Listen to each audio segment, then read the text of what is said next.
आज का जो हमारा टॉपिक है वो है सिटीजनशिप के ऊपर। सिटीजनशिप कौन से पार्ट में आता है? पार्ट टू, जो कि हमने पार्ट वन पहले ही खत्म कर रखा है। तो जिसने पार्ट वन नहीं देखा वो आर्टिकल वन से लेके आर्टिकल फोर तक कंप्रेस है, और उससे पहले प्रियम्बल की वीडियो भी आ रखी है। तो पार्ट टू में हम कौन से आर्टिकल से लेके आर्टिकल फाइव से लेके आर्टिकल 11 तक कंप्लीट करने वाले हैं। प्रियम्बल हो रखा है, पार्ट वन खत्म कर चुके हैं हम, और पार्ट टू अब शुरू करने वाले हैं।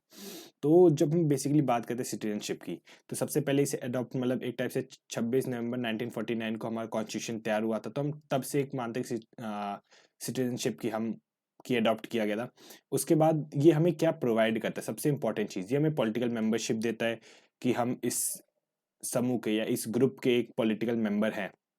उसके बाद ये एलिगेंस टू द स्टेट, मतलब कि हम अपने लीडर को सपोर्ट कर सकते हैं, गवर्नमेंट बना सकते हैं, एक्सेट्रा काफ़ी सारी चीज़ें आ जाती है इसके अंदर में। एलिगेंस का मतलब ये है कि तुम अपने एक लीडर को सपोर्ट दिखा सकते हो। कोई अगर बाहर का मान लो XYZ कंट्री का बंदा आके तुम्हारी गवर्नमेंट को सपोर्ट करेगा, तुम ये कहोगे ना कोई बाहर की फोर्स आके, बाहर की कोई बंदा आके हमारी इंटरनल गवर्नमेंट को छेड़छाड़ कर रहा है। बट अगर तुम एक सिटीजन हो एक कंट्री के, और तुम उस गवर्नमेंट के मतलब सपोर्ट दिखा रहे हो, उसके अगेंस्ट बोल रहे हो, तो वो तुम्हारा हक है। तो ये चीज तुम्हें प्रोवाइड करता है। उसके बाद ऑफिशियल रिकॉग्निशन इन पॉलिटिकल सिस्टम। अब ऑफिशियल रिकॉग्निशन क्या होता है?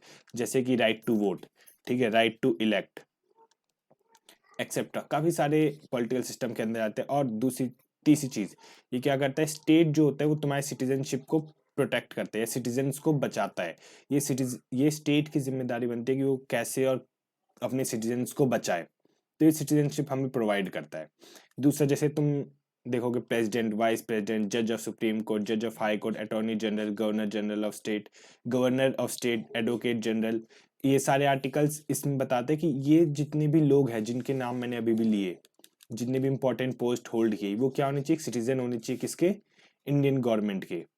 उसके बाद इन आर्टिकल्स के अंदर यही चीज मेंशन है, मतलब कि कोई बाहर का बंदा है किसी और सिटीजनशिप, मान लो XYZ, मैं बायस नहीं होना चाहता इसलिए XYZ कंट्री का कोई बंदा आके कहता है मुझे अब इंडिया का प्रेसिडेंट बना है, तो नहीं बन सकता। सबसे पहले उसे क्या करना पड़ेगा? सिटीजनशिप लेनी पड़ेगी। और कैसे ले सकता है उसके लिए भी अब हम पढ़ेंगे कि अगर कोई हमारी सिटीजनशिप लेना चाहे इंडिया गवर्नमेंट की, तो कैसे ले सकता है। तो यहाँ तक की बात सबको क्लियर है? तो मैं आगे बढ़ता हूँ।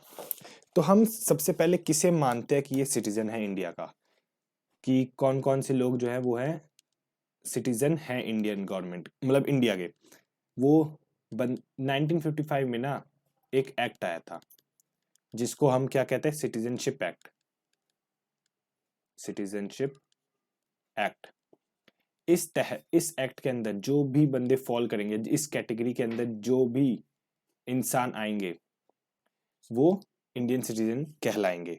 ठीक है, ये एक्ट 1955 में आया था। उसके बाद इसे अमेंड कर रखा है हमने कितनी बार? एक बार 1986 में, फिर 1992 में, फिर 2003 में, उसके बाद 2005 में। मतलब हमने टोटल 4 बार इसे अमेंड कर रखा है इस एक्ट को। यहां तक चीजें क्लियर है? उसके बाद हम अपने पहले आर्टिकल के बारे में बात करते हैं। अगर मैं पहला आर्टिकल के बारे में बात करूं, तो वो हमें ये बताता है citizenship of commencement of the constitution. मतलब कि जो बंदे हैं, जो लोग हैं, उन्हें अगर सिटीजनशिप चाहिए तो वो कैसे अडॉप्ट कर सकते हैं इंडिया की। सबसे पहली चीज, 5 के सब क्लॉज ए में लिखा है born in the territory of India. अगर कोई बच्चा इंडियन टेरिटरी में पैदा होता है तो उसे ऑटोमेटिकली इंडियन सिटीजनशिप मिल जाती है। दूसरा, अगर उनके जैसे कोई भी अगर उसके पेरेंट्स है, जैसे ये एक नॉर्मल इंसान है, ये बाहर रहता है, ठीक है, या बाहर इसके पास किसी और गवर्नमेंट, किसी और कंट्री की सिटीजनशिप है, बट इसके पेरेंट्स जो है वो इंडिया में रहते हैं, ठीक है, तो इस ए को अपने पेरेंट्स के बदौलत इसे क्या मिल जाएगी? सिटीजनशिप मिल जाएगी। लिखा भी आइदर ऑफ हिज पेरेंट्स, मतलब दोनों में से कोई एक, या तो मदर या तो फादर में से अगर कोई भी एक होगा तो उसे सिटीजनशिप मिल जाएगी। और तीसरा, एक डेट लिख लो, 26/1/1950। इस टाइम पे इस डेट को क्या होता? हमने कॉन्स्टिट्यूशन को अडॉप्ट किया था। इससे पहले, इस डेट से पहले अगर कोई 5 साल तक रह रहा है, 5 साल से रह रहा है, तो उसे सिटीजनशिप मिल जाती। मतलब अगर कोई बंदा 1945 से यहाँ पे रह रहा है और 1950 हो गया है, और 26 जनवरी को हमने कॉन्स्टिट्यूशन अडॉप्ट किया, तो अगर वो 5 साल से रह रहे तो उसे ऑटोमेटिकली सिटीजनशिप मिल जाएगी। ये हमारे आर्टिकल 5 के अंडर में आता है। फिर हम जब अपने आर्टिकल 6 के ऊपर बढ़ते हैं, ये हमें सिंपल सी एक चीज बताता है, जो लोग इंडिया से मतलब इंडिया फ्रॉम जो पाकिस्तान से इंडिया में आए हैं, अगर कोई इंसान पाकिस्तान का है और उसने पार्टीशन के बाद इंडिया में रहने का फैसला किया, तो उसके लिए क्या क्या क्राइटेरिया फुलफिल होंगे, मतलब उसे क्या क्या क्राइटेरिया फुलफिल करने पड़ेंगे कि जब उसे इंडियन सिटीजनशिप मिले। तो सबसे पहले क्राइटेरिया है कि उसके, या ये बंदा है, वापिस हम इस बंदे को नाम लेते हैं, इसके या तो पेरेंट्स, ठीक है, दोनों में से कोई भी एक, या फिर एक तो पेरेंट्स लिख दे, पेरेंट्स या इसके ग्रैंड पेरेंट्स, ग्रैंड पेरेंट्स या बना देता हूं, इन चारों में से, ये चारों हैं, इन चारों में से कोई भी एक अगर इंडियन सिटीजन होगा तो उसे अगर कोई भी इन चारों में से कोई भी एक होगा तो ये बंदा जो है, इसका हम नाम देते हैं मोनू। मोनू को क्या मिल जाएगी, सिटीजनशिप मिल जाएगी, किसकी, इंडिया की। कौन से एक्ट के तहत, गवर्नमेंट ऑफ इंडिया एक्ट 1935 के तहत। अगर इन चारों लोगों में से कोई भी अगर ओरिजिनल सिटीजन हो, मतलब कि वो यहाँ पे रहता हो पहले से, ठीक है। ये कब की बात है, 19 जुलाई 1948 से पहले की बात बता रहा हूं मैं, ठीक है। अगर कोई 19 जुलाई, यहाँ पे लिखा भी है 19 जुलाई 1948 के बाद आता है और कहता है हमें सिटीजनशिप मतलब चाहिए, तो उसे एक सबसे पहली चीज क्या करनी पड़ेगी, रजिस्टर अपने आप को करना पड़ेगा एज सिटीजन ऑफ इंडिया। अब ये रजिस्टर करना पड़ेगा एज सिटीजन ऑफ इंडिया, लिख दो यहाँ पे सिटीजन ऑफ इंडिया। अब ये रजिस्टर करेगा कौन, एक ऑफिशियल होगा, ऑफिशियल या क्या कह सकते हो उसे, ऑफिसर कह दो, ऑफिसर लिख देते हैं ऑफिशियल। एक ऑफिसर होगा जो गवर्नमेंट ऑफ इंडिया के बिहाफ पे, on behalf of government of India क्या करेगा, उन लोगों को मतलब एक टाइप से देखेगा कि हाँ ये बंदे सही जेन्युइन है नहीं है, उसके बाद ये अप्रूवल देगा, उसके बाद उन्हें सिटीजनशिप मिलेगी इंडिया की। ये तो पहली क्राइटेरिया होगी। दूसरी, अगर कोई, जिसे हम बात इस करें कि जो पाकिस्तान से इंडिया आ रहा है, पाकिस्तान से इंडिया आ रहा है, तो क्या होगा, उसे सबसे पहले क्या करना पड़ेगा, यहाँ पे ना 6 महीने तो स्पेंड करने होंगे। 6 महीने जब वो स्पेंड कर लेगा उसके बाद ही उसे क्या मिलेगी, सिटीजनशिप। मतलब यही ऑफिसर क्या करेगा, अप्रूव करेगा कि इसे सिटीजनशिप मिलनी चाहिए कि नहीं मिलनी चाहिए। ये आर्टिकल 6 के अंदर है। मतलब पहले जो पाकिस्तान से इंडिया आ रहे हैं तो उन्हें क्या क्या क्राइटेरिया फुलफिल करनी पड़ेगी।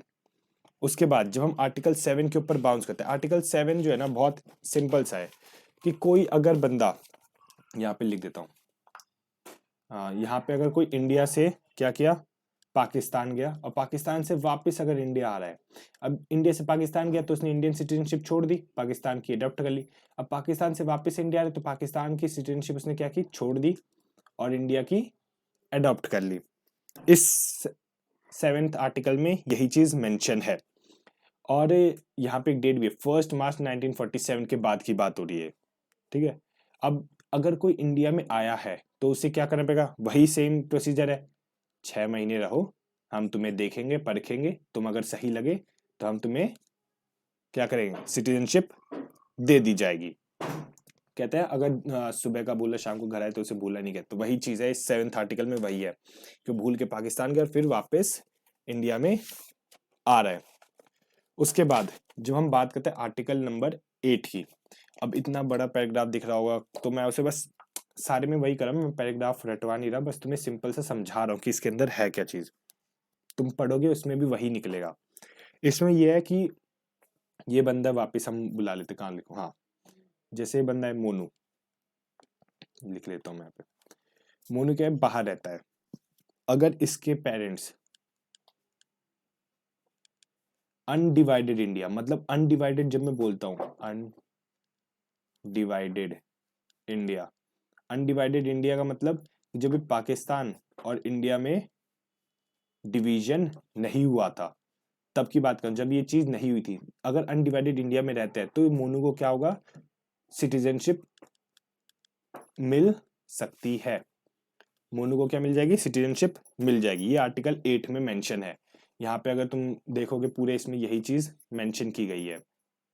उसके बाद जब हम आर्टिकल 9 के ऊपर स्किप करते हैं, आर्टिकल 9 सिंपल सी एक चीज कहता है, अगर कोई बंदा, जैसे ये वापस हम मोनू को उठा लेते हैं, मोनू के पास अगर इंडियन सिटीजनशिप है और वो क्या करता है, XYZ कंट्री की सिटीजनशिप ले लेता है, तो उसे क्या होगा, इंडियन सिटीजन, अगर वो XYZ कंट्री की सिटीजनशिप ले लेगा तो क्या होगा, इंडियन सिटीजनशिप जो है उसकी क्या हो जाएगी, खत्म हो जाएगी, इंडियन सिटीजनशिप उसकी नहीं रहेगी। ये चीज आर्टिकल 9 के अंदर मेंशन है। देखो यहाँ पे कोने पे लिखा है, person वॉलिटी acquire citizenship of a foreign state not be a citizen. ये चीज इसमें मेंशन है। उसके बाद आर्टिकल 10 में क्या मेंशन है, continuance of right of citizenship. Article 10 में सिंपल सी एक चीज लिखी है कि अगर मोनू ने क्या किया, इंडियन सिटीजनशिप ले ली और अब वो इंडिया में घूम रहा है, अब गवर्नमेंट ऑफ इंडिया क्या करती है, एक लॉ बनाती है जो कि सिटीजन्स के लिए है, तो मोनू को ये लॉ फॉलो करना पड़ेगा। अगर नहीं फॉलो करेगा तो उसे क्या होगी, जेल वगैरह जो भी पेनल्टी होती है वो उसे, मोनू को पेनल्टी भरनी पड़ेगी। क्यों, क्योंकि लॉ जो एप्लीकेबल है गवर्नमेंट ऑफ इंडिया के लिए, ये सबके लिए ही एप्लीकेबल है, मतलब जो भी सिटीजन है उन सब के लिए एप्लीकेबल होगा। ये आर्टिकल 10 में मेंशन है, बहुत क्लियरली मेंशन है। और अब हम आ गए आर्टिकल 11 पे। अब यही देख रहे हो, आर्टिकल 5 से हम कहाँ, 5 हो गया, 6 हो गया, 7 हो गया, 8 हो गया, 9 हो गया, 10 हो गया, और सिंपल सी चीज है 5, 6, 7, 8, 9, 10, ठीक है। अब बच गया 11। इसमें देखो, parliament to regulate right of citizen by law. Simple सी चीज है कि पार्लियामेंट के पास क्या है, has right to make law. सिर्फ पार्लियामेंट के पास राइट है, हैज लिख देता हूं, has right to make law for citizenship. ये आर्टिकल 11 में मेंशन है, ठीक है।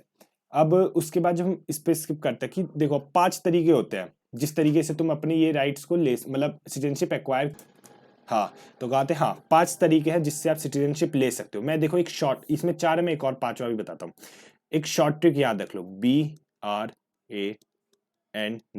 ब्रांड। अब ब्रांड से क्या होता है, बी से देखोगे बर्थ, ठीक है। अब बर्थ में क्या है, अगर तुम यहाँ पे पैदा हुए, जैसे मैंने बताया था, अगर तुम इंडिया में पैदा हुए तो तुम्हें इंडियन सिटीजनशिप मिल जाएगी। ये बर्थ की में है कि तुम यहाँ पे इंडिया में बॉर्न होने चाहिए। फिर आर से क्या है, रजिस्ट्रेशन। रजिस्ट्रेशन में क्या बताया गया है कि अगर तुमने जैसे किसी और कंट्री की सिटीजनशिप है, तुमने उसे त्याग के हमारी, या फिर रजिस्टर कर लिया एज अ इंडियन, तुमने कहा कि अब मुझे इंडियन रहना है, रजिस्टर एज इंडियन। ऑफिशियल ने देखा कि हाँ चलो ठीक है, बात बंदा सही कह रहा है, हम इसकी रजिस्ट्रेशन कर देते हैं, अब ये इंडियन सिटीजनशिप हो गया। तो इससे क्या होगा, इंडिया की सिटीजनशिप मिल जाएगी। फिर ए से बाद में, ए का मैं बताता हूँ तुम्हें बाद में। एन से क्या है, नेचुरलाइजेशन।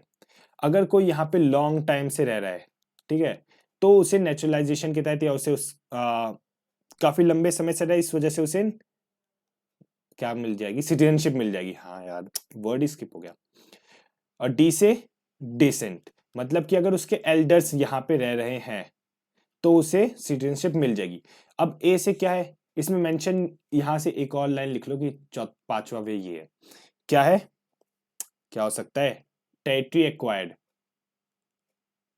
टेरिटरी एक्वायर्ड, अगर हमने कुछ हिस्सा किसी और कंट्री का या किसी और का अब हमारी टेरिटरी, इंडियन टेरिटरी में इंक्लूड हो गया है, तो इसमें जितने भी लोग होंगे उन्हें ऑटोमेटिकली सिटीजन्स कहलाएंगे, किसके, इंडियन के, इंडिया के सिटीजन्स कहलाएंगे। तो ये 5वां तरीका था। उसके बाद 3 तरीके हैं अपनी सिटीजनशिप को लॉस करने के। पहला क्या है, रिनंसिएशन। अब रिनंसिएशन में क्या है, अगर तुम गए गवर्नमेंट ऑफ इंडिया के पास कि मुझे इंडियन सिटीजनशिप नहीं चाहिए, तो गवर्नमेंट क्या कहेगी, ठीक है मत लो भाई। ये है रिनंसिएशन, मतलब तुम अपनी विलिंगली उस अपनी सिटीजनशिप को त्याग रहे हो। फिर टर्मिनेशन। टर्मिनेशन में क्या है कि तुमने किसी XYZ कंट्री है उसकी जो क्या की, सिटीजनशिप ले ली, ठीक है, इसकी सिटीजनशिप ले ली। अब ऑटोमेटिकली क्या होगा, इंडिया की जो सिटीजनशिप है वो नहीं रहेगी तुम्हारे पास। क्यों? इंडिया फेवर करता है क्या? Single citizenship. Single citizenship favour करता है, तो टर्मिनेशन में ये आ जाएगा। फिर डेप्रीवेशन में आ जाता है, अगर तुम क्या कहते हैं, तुमने एनिमी को वॉर के टाइम में हेल्प किया है, ठीक है, या तुमने कॉन्स्टिट्यूशन के अगेंस्ट वर्क किया है जैसे टेररिज्म वगैरह, या तुमने किसी फ्रॉड तरीके से तुमने इंडिया की सिटीजनशिप ली है, तो तुमसे सिटीजनशिप छीन ली जाएगी। तो आज की वीडियो में हमारे लिए इतना ही है। अगर मैंने आर्टिकल्स यहाँ तक 11 तक कवर करा दिया, और आप चाहो तो मेरा चैनल सब्सक्राइब कर सकते हो। फालतू की वीडियो डलती नहीं है, सारी इंफॉर्मेटिव वीडियो डलती है। और जय हिंद, और मुस्कुराते रहिए। Bye bye.